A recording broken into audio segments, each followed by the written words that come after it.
how America's outdated 1911 pistol became the most issued sidearm of WW2 and still serves today. March 28, 1911. Rock Island, Arsenal, Illinois. The morning sun climbed over the Mississippi River as military procurement officers gathered in a testing facility that would witness a demonstration destined to change American military history forever. In their hands rested evaluation forms for a pistol that skeptics dismissed as overly complex, unnecessarily powerful, and doomed to rapid obsolescence. The weapon before them, John Moses Browning's automatic pistol design, would within hours be designated the Model 1911. What none of them could foresee was that this supposedly outdated design would become the most widely issued sidearm of the Second World War, serve through 7 decades of American conflicts, and remain in elite military service more than a century later. The mathematics of this pistol's endurance were being written not in ballistics reports alone, but in a design philosophy so fundamental that it would outlast every technological trend that claimed to render it obsolete. The transformation from doubtful experiment to legendary weapon had already begun.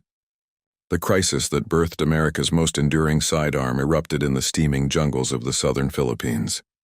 The official Philippine-American War ended in 1902, but fierce combat continued through the Moro Rebellion, which lasted until 1913.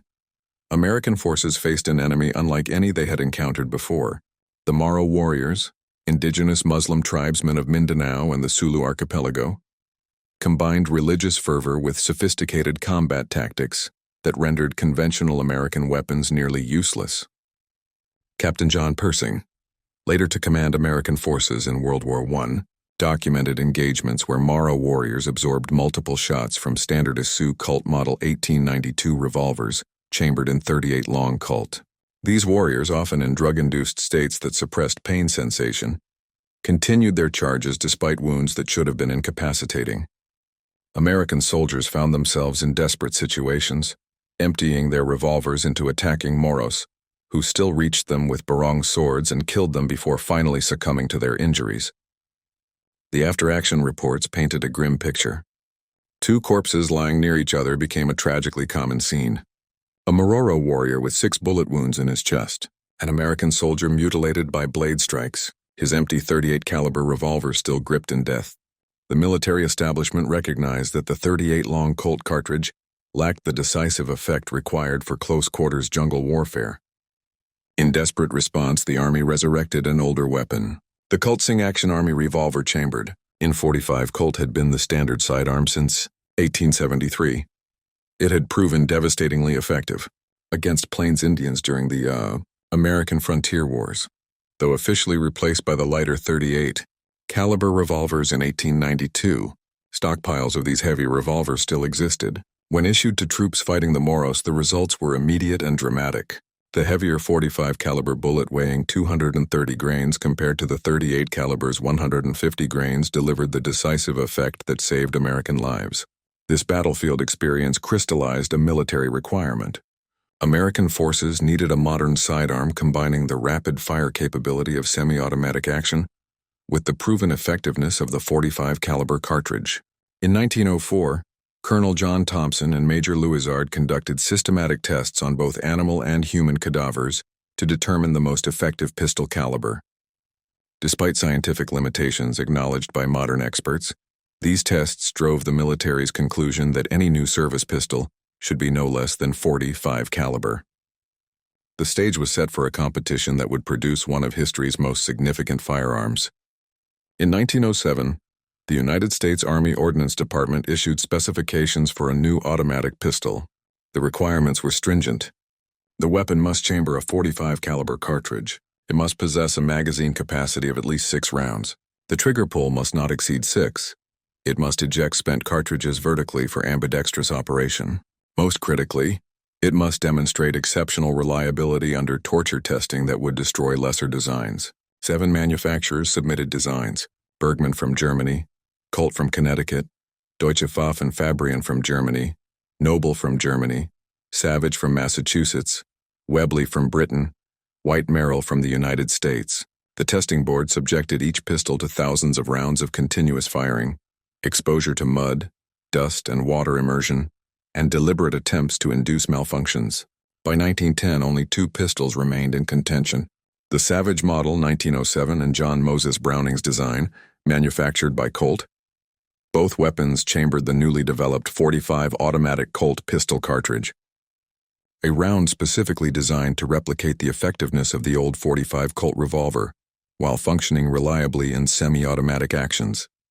The final torture test began on March 3, 1911. Each pistol would fire 6,000 rounds over 2 consecutive days. Browning himself attended the tests, standing alongside Colt representatives as military observers documented every detail. The Savage pistol performed admirably for the first 1,000 rounds. Then malfunctions began appearing.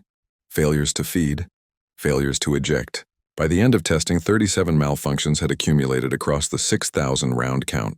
The testing board documented every issue with clinical precision. Browning's anti-pistol told a different story. Through 6,000 rounds, it functioned flawlessly. 0 malfunctions. The official trials report stated the Colt functioned perfectly for all 6 1,000 round sessions. The demonstration was conclusive at 75 F to accuracy testing, showed the Colt achieving a mean radius of 0.855, 8.555, in compared to the Savage's 1.97 in. Military observers noted that firing 500 rounds with the Savage produced fatigue equivalent to firing 2,000 rounds with the Colt. On March 29, 1911, the United States Army officially adopted John Moses Browning's design as the automatic pistol caliber .45 model of 1911. The initial contract called for 30,22, 62 pistols delivered to Springfield Armory. Production began immediately at Colt's facility in Hartford, Connecticut, and at the government-owned Springfield Armory in Massachusetts. April 6, 1917, the United States declared war on Germany. Within months, American forces began deploying to France as part of the American Expeditionary Forces. Among the equipment issued to officers and specialized troops were Model 1911 pistols. Many soldiers had never seen an automatic pistol before. The weapon represented cutting-edge military technology, a stark contrast to the revolvers that had armed previous generations.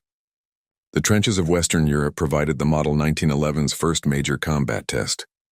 In the close-quarters nightmare of trench warfare, where enemies often appeared at distances measured in feet rather than yards, soldiers needed weapons that could deliver instant, decisive results. The 1911 exceeded every expectation. October 8, 1918. Near Hill 223, Châtel-Chéry, France, Corporal Alvin York found himself commanding 7 soldiers after his unit's officers had been killed or wounded. Their mission was to silence German machine gun positions that were inflicting heavy casualties on advancing American forces. York's squad had captured a German major and several soldiers, but suddenly came under fire from 35 German soldiers equipped with multiple machine guns. In the firefight that followed, 9 members of York's patrol were killed or wounded. York found himself in a partially exposed position, armed with his Model 1903 Springfield rifle and his Model 1911 pistol. Using the rifle, he began engaging the machine gun positions. German records indicate he fired with devastating accuracy. Then 6 German soldiers fixed bayonets and charged his position. York had emptied his rifle. He drew his Model 1911 pistol. In the span of seconds, he shot all 6 attackers before they could reach him. York later explained his technique. He shot them from back to front, furthest to nearest, like shooting wild turkeys. The front soldiers wouldn't realize the rear ones were being shot. The psychological impact on the remaining German soldiers was immediate. The major York had captured offered to order his men to surrender if York would stop shooting. When American forces reached York's position, they found him guarding 132 German prisoners, 4 officers, and 128 enlisted men. York was credited with killing at least 25 enemy soldiers, using a combination of his rifle and pistol. He received the Medal of Honor for this action. His citation specifically documented the Model 1911's critical role when those 6 soldiers charged with bayonets. York's action became legendary, but it was far from unique. Across the Western Front, American soldiers reported the Model 1911's reliability and effectiveness. Officers praised its accuracy. Soldiers valued its power. The .45 caliber cartridge firing a 230-grain bullet at approximately 830 ft/pers delivered the decisive effect that combat demanded. The war ended November 11, 1918. American industry had produced hundreds of thousands of Model 1911 pistols during the conflict. Combat experience had validated every design decision. The weapon that skeptics had called overly complex had proven utterly reliable under conditions that would have destroyed lesser firearms. Caked in mud, exposed to rain and snow, subjected to the brutal conditions of trench warfare, the Model 1911 functioned. Between the wars, military experience led to minor improvements. In 1926, the modified design was designated the Model 1911A1. Changes included a shortened trigger, frame cutouts behind the trigger, an arched mainspring housing, a longer grip safety spur, a wider front sight, and simplified grip checkering. Pistols manufactured after serial number 700,000 received the A1 designation. These modifications refined the design without changing its fundamental operation. John Moses Browning passed away in 1926, just as his pistol entered this new phase of service. He had witnessed its success in World War I. Though he could not foresee the extraordinary career that lay ahead, his genius lay not in following technological trends, but in understanding fundamental principles of mechanical design. The Model 1911 embodied those principles completely. September 1, 1939, Germany invaded Poland. Within 2 years, the United States would be drawn into the largest conflict in human history. The Army began a massive mobilization that would eventually place millions of men under arms. Each soldier required equipment. The existing inventory of Model 1911 and Model 1911 or 1 pistols numbering in the hundreds of thousands would prove completely inadequate for the war ahead. The industrial challenge was unprecedented. The military needed not thousands of pistols but millions. Traditional firearms manufacturers lacked the capacity to meet this demand. The solution required transforming American industrial might into weapons production on a scale never before attempted. The government turned to companies with no firearms experience whatsoever. Remington Rand, a typewriter and office equipment manufacturer formed in 1927 from the merger of Remington Typewriter and Rand Cardex, converted a vacant Syracuse typewriter plant to pistol production. Union Switch and Signal, a railroad switching and signaling equipment manufacturer from Swissvale, Pennsylvania, organized by George Westinghouse in 1881, retooled to produce pistols. Singer Sewing Machine Company received an educational order intended to develop production capability and transfer expertise to other contractors. The Singer contract deserves special attention. Educational Order WD396 issued April 17, 1940, represented a pre-war mobilization. Program under the Army Appropriations Act of 1938. The goal was achieving 100 pistols per hour production rate while developing detailed manufacturing documentation other contractors could follow. Singer completed only 500 pistols between serial numbers S8001 and S8000-500 by December 1941. The company never achieved its production goals. The additional contract for 15,000 pistols was canceled and Singer's tooling was transferred to Remington. Rand, those 500 Singer pistols became the most valuable military Model 1911 or ones ever produced. One sold at auction for $14,000 in 2017. Despite Singer's limited production, the educational order succeeded in its primary mission. The manufacturing documentation Singer developed enabled rapid industrial mobilization. Companies with no firearms experience learned to produce precision weapons at scale.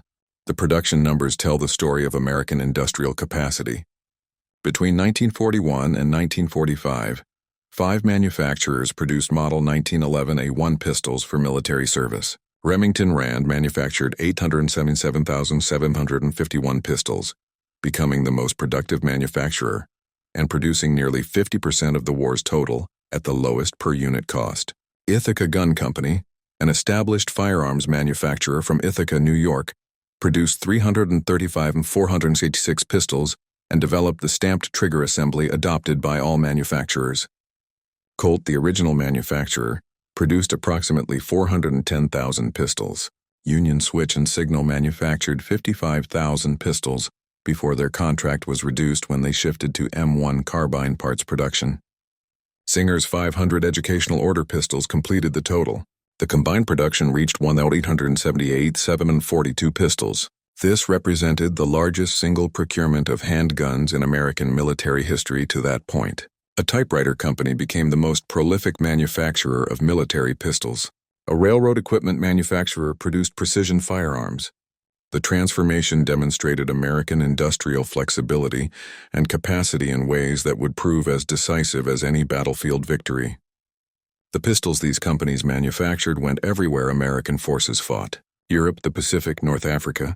They equipped not only American forces but also Allied soldiers through Lend-Lease. British commandos carried them. Free French forces used them. Chinese soldiers fighting in Burma were armed with them. Soviet forces received them. The Model 1911-01 became a truly global weapon. In the Pacific theater, the Model 1911-01 proved particularly valued. The humid, corrosive environment of jungle warfare destroyed many weapons. Salt spray corroded metal, mud-jammed mechanisms, rain-soaked equipment. The Model 1911-01's robust steel construction and simple design kept it functioning where more complex weapons failed. Marines island hopping across the Pacific carried them through swamps and coral beaches. The brutal reality of amphibious assaults meant soldiers often waded through surf with equipment submerged. The Model 1911-01 continued functioning after such treatment. A simple field strip cleaning and lubrication restored full operation. Guadalcanal, Tarawa, Saipan, Pelu, Iwima, Okinawa. Each island campaign proved the pistol's value. Marines clearing Japanese bunkers and cave systems found the .45 caliber cartridge delivered decisive results at close range. The psychological effect of the large-bore weapon in confined spaces proved as valuable as its physical characteristics. Japanese soldiers who survived encounters with American forces consistently reported fear of the large-caliber American pistols. Soldiers in New Guinea and the Philippines relied on them in close-quarters jungle combat that echoed the weapon's origins fighting Moros 4 decades earlier. The 40-year circle from Philippine jungles to Philippine jungles, from Moro warriors to Japanese soldiers, validated every design decision made in 1911. The weapon proved as effective in 1945 as it had been conceptualized for 1902. The pistol saved countless American lives in situations far beyond conventional combat. Pilots downed over enemy territory used them for defense during evasion and escape. The compact size and reliability made it ideal for survival situations. Lieutenant Louis Zamperini, whose B-24 was shot down over the Pacific in May 1943, carried his Model 1911. A 1 through 47 days adrift at sea before capture. Though he never needed to fire it, the pistol remained functional despite weeks of saltwater exposure. Paratroopers jumping behind enemy lines on D-Day and during Operation Market Garden carried them as secondary weapons when their primary weapons were damaged or ammunition exhausted. The pistol's reliability after parachute jumps, rough landings, and hours of combat made it invaluable. Tank crews, whose primary weapons were useless outside their vehicles, relied on Model 1911. A1s if forced to abandon damaged tanks. Numerous accounts document tank crews fighting their way to friendly lines with only their pistols, after mechanical breakdowns or enemy fire disabled their vehicles. Navy personnel on ships used them to repel boarders and defend damage control parties. During kamikaze attacks, sailors fighting fires and rescuing wounded shipmates carried Model 1911-01s for protection against infiltrators or as last resort weapons if their ship was boarded. The pistol's resistance to saltwater corrosion proved essential in the naval environment. In the European theater, the weapon proved equally valuable. Airborne operations over Normandy, Holland, and Germany saw widespread pistol use. Officers leading infantry assaults carried them. Combat engineers clearing obstacles under fire needed weapons that functioned reliably. Military police securing rear areas and guarding prisoners relied on them.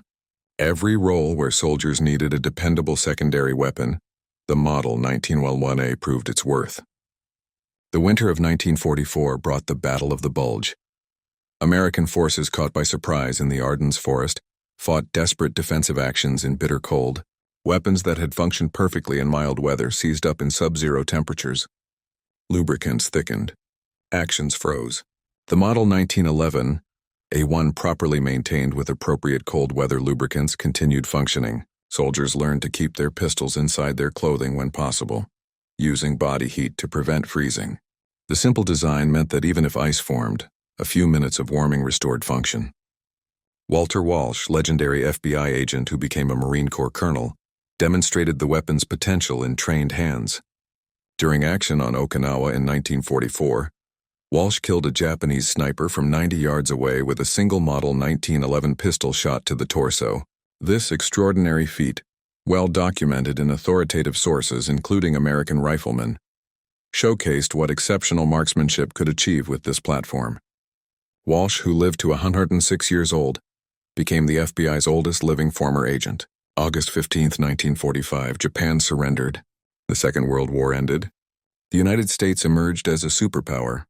Its military equipped with weapons whose production had overwhelmed Axis industrial capacity. Among those weapons, the Model 1911A1 had proven itself utterly reliable across every climate and every theater. The post-war period brought new conflicts that would test the weapon under conditions its designers never imagined. Korea from 1950 to 1953 presented unique challenges. The peninsula's brutal winters brought temperatures that froze lubricants and seized mechanisms. Early in the war, soldiers discovered that weapons lubricated for temperate climates failed in Korean cold. The Model 1911A proved adaptable. Complete removal of lubricants running the weapon dry prevented the frost lock that disabled other firearms. Soldiers learned to fire their pistols periodically during static periods to keep actions moving through friction and heat. Brigadier General S.L.A. Marshall, chief historian for the European theater in World War II and Korean War combat historian, documented the pistol's performance extensively. His after-action reports noted more praise for the weapon's usefulness in Korea than during either World War.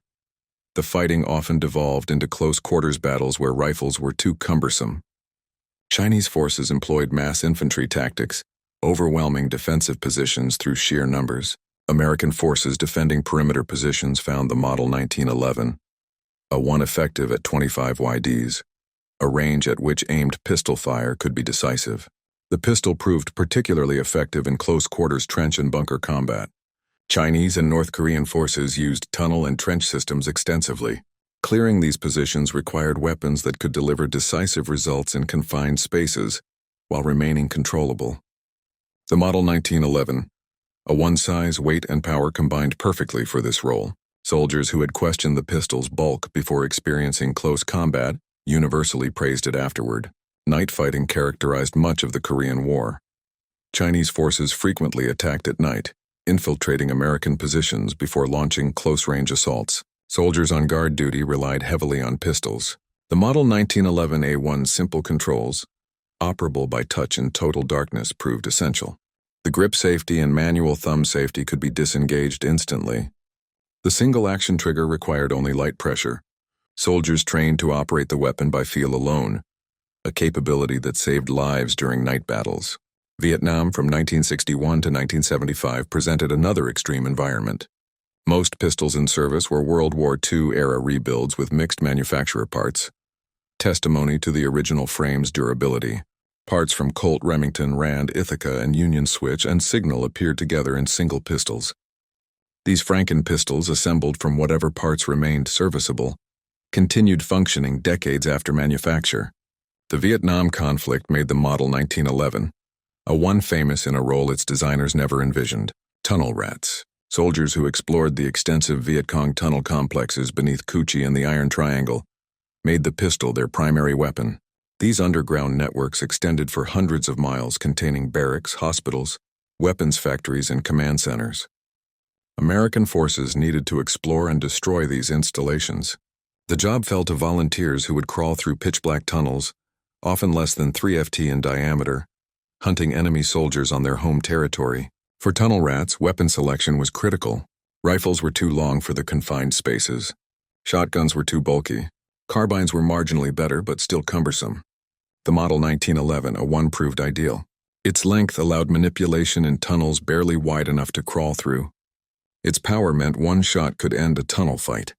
Its reliability was absolute even after crawling through mud and water. The conditions were nightmarish.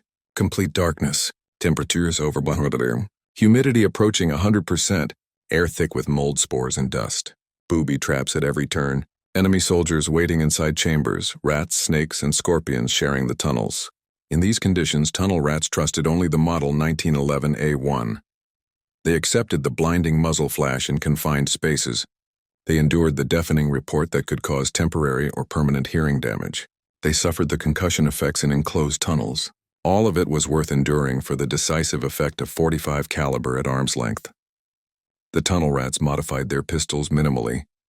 They wanted absolute reliability over any accessory. Some removed the magazine safeties to ensure the pistol would fire, even if the magazine was dislodged during crawling. Most carried them with chambers loaded and hammers cocked, thumb resting on the safety. In tunnel darkness, fumbling with a safety could prove fatal. They needed weapons ready to fire instantly. Some taped small flashlights to their pistols. Most relied on sound and instinct. Accounts from tunnel rats consistently emphasize one point. They never questioned the .45 caliber choice.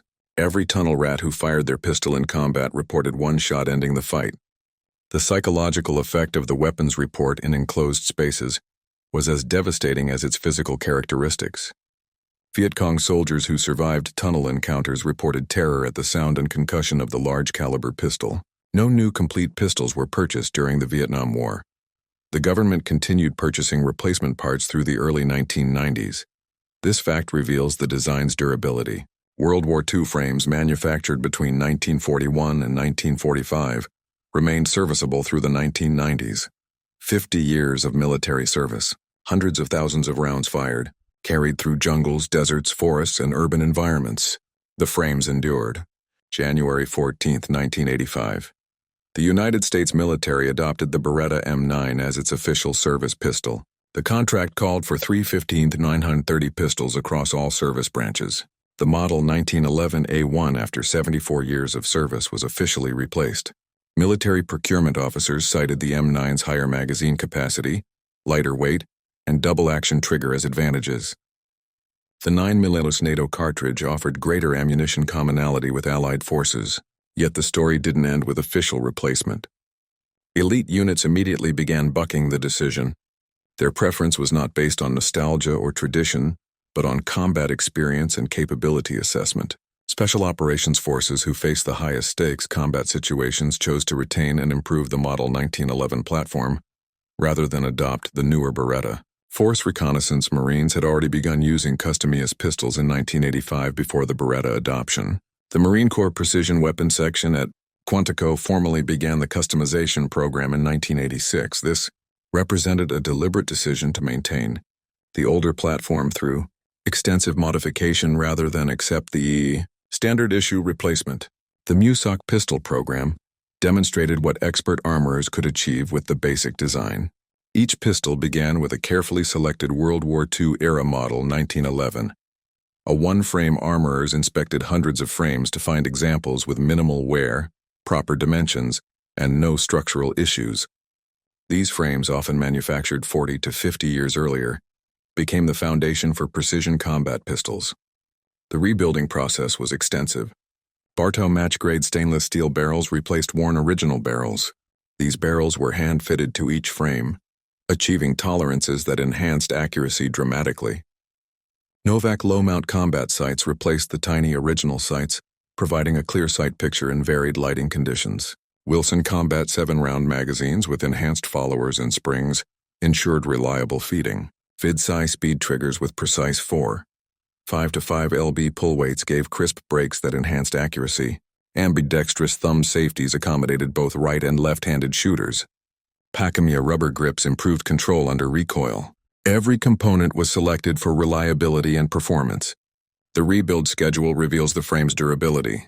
Pistols were completely rebuilt after 10,000 rounds, yet the frames themselves often had over 500,000 rounds fired through them across their lifetime. World War II combat training exercises, multiple rebuild cycles. The fundamental steel frame design proved nearly indestructible. As long as proper maintenance occurred and parts were replaced as needed, the basic frame endured indefinitely. Army Special Forces maintained Model 1911 use after M9 adoption through similar customization. Each Special Forces group maintained armorers who built custom pistols to individual operator specifications. The single-action trigger allowed accurizing to levels impossible with double-action designs. Operators who trained extensively with the platform achieved accuracy that justified its lower magazine capacity. 7 rounds of .45 caliber properly placed proved more effective than 15 rounds of 9mm with lower hit probability. Delta Force made custom Model 1911 a one standard issue under founder Colonel Charlie Beckwith.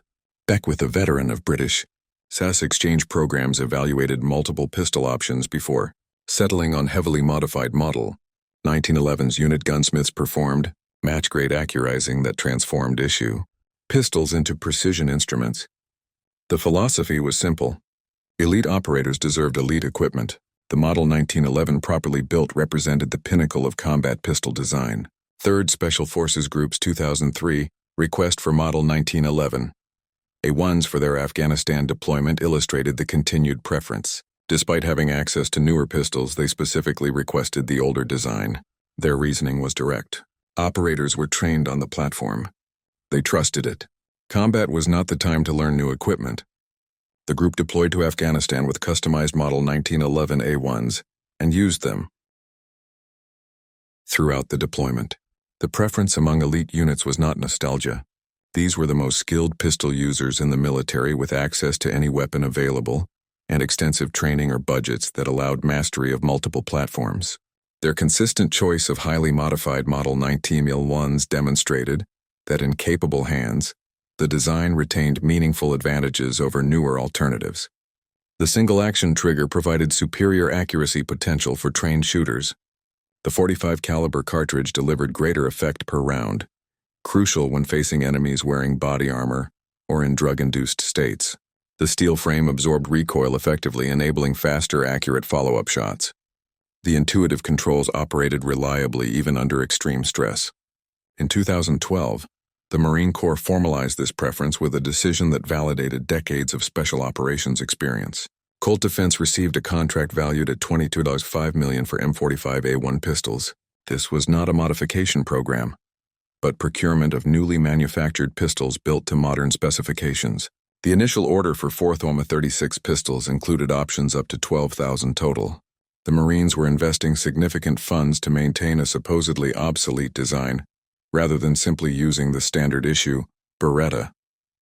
The M45A1 represented what a 21st century Model 1911 could be. These were not rebuilt World War II frames, but newly manufactured pistols incorporating a century of lessons learned. Features included 5 in national match stainless steel barrels manufactured to match grade tolerances.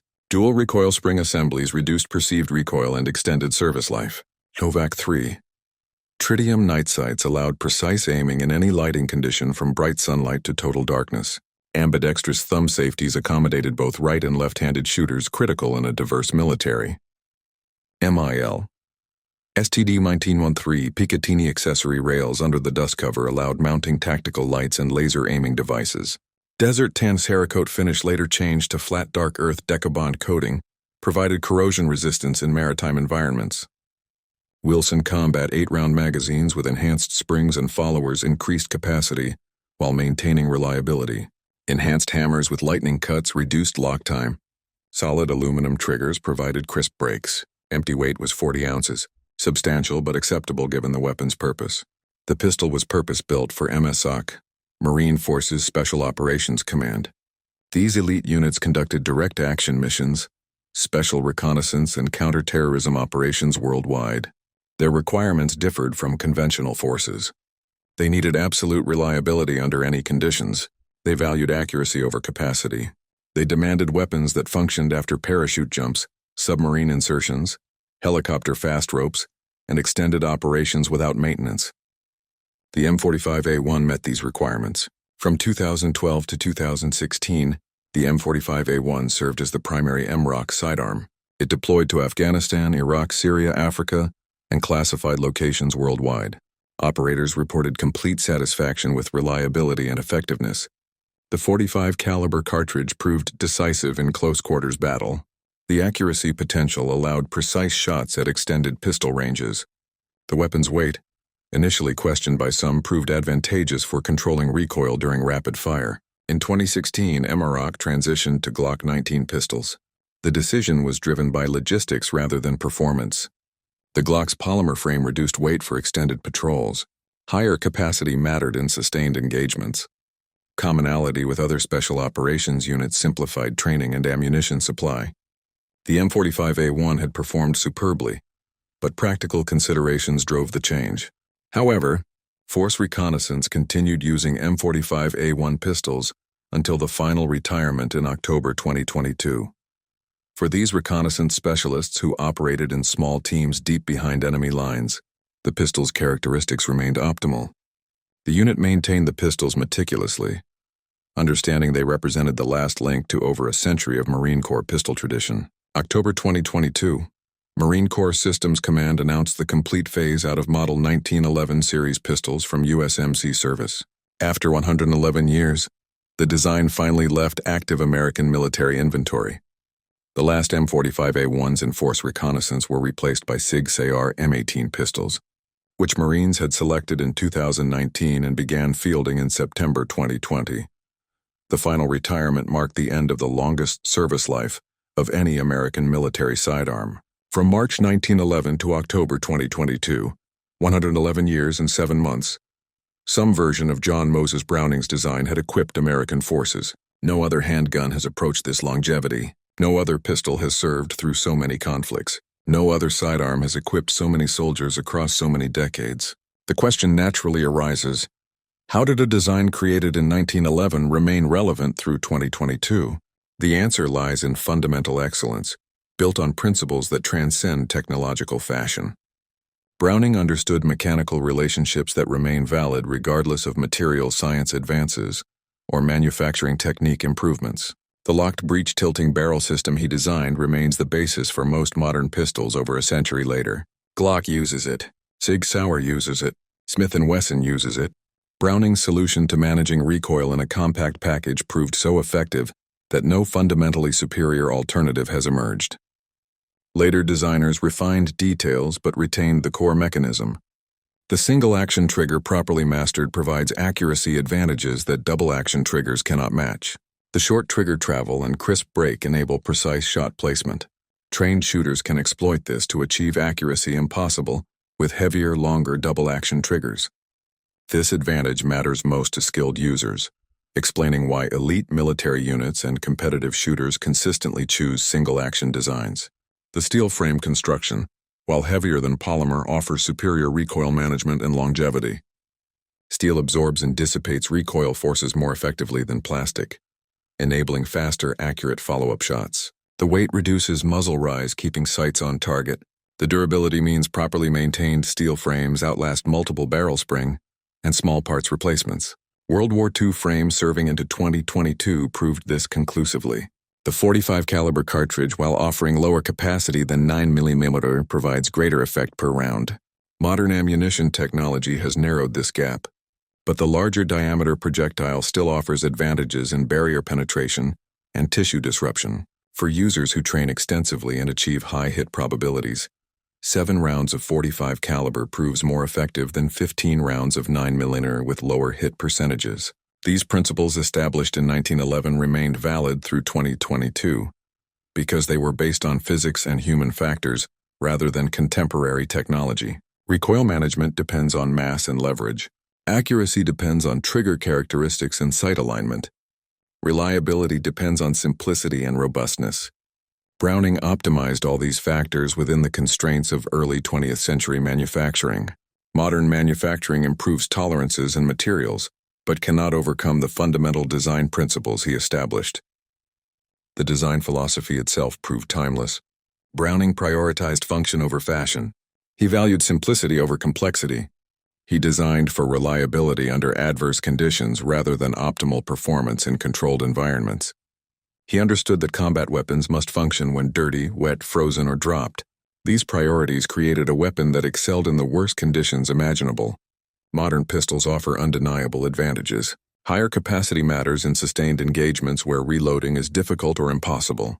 Polymer frames reduce carry weight for extended patrols or all-day concealed carry. Modular designs allow rapid customization for different missions or user preferences. Striker-fired actions eliminate external hammers that can snag on equipment. These advantages are real and have driven military and law enforcement adoption of newer designs. Yet the Model 1911 continues thriving in an era of incredible firearms variety. Dozens of manufacturers produce variants ranging from affordable imports to custom creations costing thousands of dollars. Wilson Combat, Les Baer, Ed Brown, Nighthawk Custom, and numerous others build pistols on the platform that achieve accuracy and reliability, exceeding most modern designs. These companies thrive because demand remains strong. New shooters discover the Model 1911 and become enthusiasts. The ergonomics feel natural. The trigger impresses them, the accuracy potential hooks them. They join a community of users stretching back generations. Experienced shooters return to it after experimenting with alternatives. They appreciate qualities that only become apparent through extensive use. The way the pistol points naturally, the control provided by the grip angle and beaver tail, the positive feedback of the single-action trigger, the satisfaction of mastering a demanding platform. Competitive shooters build race guns on the platform for IPSC, USPSA, and other action shooting sports. These highly modified pistols barely resemble military-issue weapons, but retain the basic operating system. The platform's accuracy potential and trigger characteristics make it competitive. With designs created specifically for gaming, bullseye shooters achieve one-in groups at 50 yards with carefully built examples. The commercial market validates this enduring appeal through sales figures. In an era when most firearms become obsolete within a decade, the Model 1911 has remained in continuous production for over a century. No other firearm approaches this longevity. Not rifles, not shotguns, not other pistols. The Model 1911 stands alone in sustained production and ongoing development. Thousands of aftermarket parts enable endless customization. Barrels, triggers, sights, grips, magazines, springs, and hundreds of other components allow tailoring each pistol to individual preferences. Gunsmiths specialize in the platform, developing expertise passed across generations. The knowledge base supporting the design exceeds any other firearm. This ecosystem supporting a century-old design is unprecedented in firearms history and shows no signs of diminishing. The legacy extends beyond the military realm into American culture and consciousness. The pistol appears in films and literature as the archetypal American handgun. Its profile is instantly recognizable even to those unfamiliar with firearms. The squared slide, the curved trigger, the grip safety, the distinctive silhouette has become iconic. Its reputation is understood even by those who've never handled firearms. It represents an era of American manufacturing when products were built to last generations rather than years. The term 1911 has become generic, referring to an entire category of pistols rather than a specific model. This linguistic evolution reveals cultural impact. Like Kleenex for facial tissues or Xerox for photocopies, 1911 transcended its origins as a specific military designation to become shorthand for an entire pistol type. Manufacturers from Argentina to the Philippines produced 1911-style pistols. The design has been copied more extensively than any other handgun in history. The collector community preserves this history with passionate dedication. Each military model 1911 carries stories written in wear marks and serial numbers. The World War I pistol that served in France still shows holster wear from a doughboy service. The World War II pistol that saw Pacific Island fighting bears the proof marks of wartime production urgency. The Vietnam-era pistol that armed tunnel rats shows the modifications desperate soldiers made to survive. These are not just collectibles, but historical artifacts connecting current generations to past sacrifices. Collectors pursue specific variants with intensity that outsiders find difficult to understand. Original Singer pistols, of which only 500 exist, command six-figure prices at auction. Early Colt commercial models from before World War I bring premium prices. Norwegian Kongsberg Colts manufactured under license interest collectors focused on foreign variants. The Argentine system, a Colt produced for that nation's military, represents another collecting specialty. Each variation tells part of the larger story. The craftsmen who built Model 1911 variants deserve recognition for maintaining tradition and quality standards across generations. At Colt, gunsmiths assembled pistols to exacting standards, many spending entire careers mastering the platform. Their knowledge passed from journeyman to apprentice, creating unbroken chains of expertise. At Remington Rand during World War II, factory workers transitioned from typewriters to pistols and produced them by the thousands without sacrificing quality. The women who joined the workforce during wartime proved particularly adept at the precision work required there. Contribution to victory through manufacturing excellence often goes unrecognized. At the Marine Corps Precision Weapons Shop, master armorers hand-built custom combat pistols, each one representing hundreds of hours of skilled labor. These craftsmen understood they were building weapons that would protect Marines in combat. The responsibility drove them to perfection. Every tolerance checked, every surface finished properly, every function tested repeatedly. The pistols they produced achieved accuracy levels that factory production could never match. At commercial manufacturers like Wilson Combat, Les Baer, Ed Brown, and Nighthawk Custom, modern craftsmen continue century-old traditions while incorporating contemporary materials and techniques. These builders combine traditional hand-fitting with modern CNC machining. They achieve tolerances measured in 1/10,000 of an inch. Their pistols represent the pinnacle of what the design can achieve with unlimited budgets and skilled labor. The fact that such businesses thrive proves the design's continued relevance. The transformation of the Model 1911 from outdated design to legendary weapon occurred through accumulation of combat experience across multiple generations of soldiers. Those who carried it in desperate situations reported back. Officers who relied on it recommended it to their troops. The reputation spread through personal testimony rather than marketing campaigns. This organic growth of respect earned through proven performance under the worst possible conditions created a legacy that survived official replacement by decades. Veterans speak of their issued Model 1911s with reverence that transcends rational evaluation.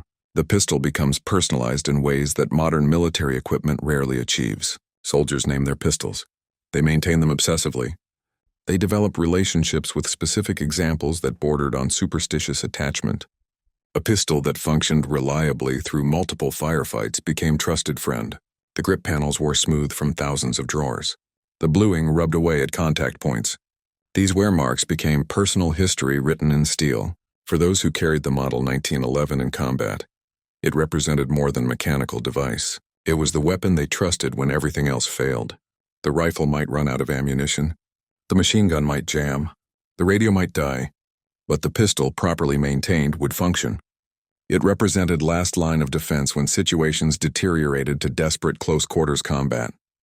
It was the tool that might save their life when all other options exhausted. That emotional connection born from life-or-death situations cannot be quantified or dismissed. Soldiers who survived desperate situations because their pistol functioned reliably developed loyalty no marketing could generate.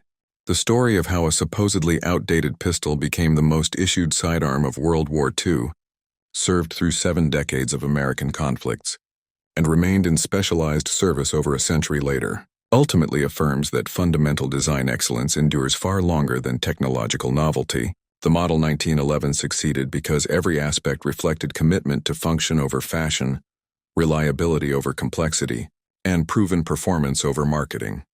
Innovation. John Moses Browning's genius lay in understanding what mattered, not the latest technology. Not the newest materials, not fashionable features, but fundamental mechanical principles that would remain valid across decades of technological change. The locked breech design that manages recoil, the single action trigger that enables precision, the grip angle that points naturally, the controls that operate intuitively. These principles mattered in 1911, they mattered in 1945, they mattered in 2022. When the final M45A1s left Marine Corps inventory in October 2022, they marked the end of an era. But the Model 1911 itself continues. It thrives in civilian hands. It dominates certain competitive shooting disciplines. It equips private security professionals worldwide. It remains in production over a century after its adoption. The supposedly outdated design that military skeptics questioned in 1911 outlasted every pistol that replaced it. The mathematics proved simple in the end. Design excellence multiplied by combat validation equals enduring legacy. The Model 1911 embodied John Moses Browning's understanding that simple, robust mechanisms properly executed outlast complex alternatives. That understanding validated across 111 years of military service and continuing civilian use stands as testament to the timeless nature of fundamental engineering excellence. For those who carried it, the Model 1911 represented confidence. Confidence that when needed it would function. Confidence that accurate hits would produce decisive results. Confidence earned through proven performance across a century of the most demanding conditions imaginable. That confidence constitutes the design's greatest legacy. It worked when everything else failed. And in the desperate chaos of close combat, that difference saved American lives for over a century.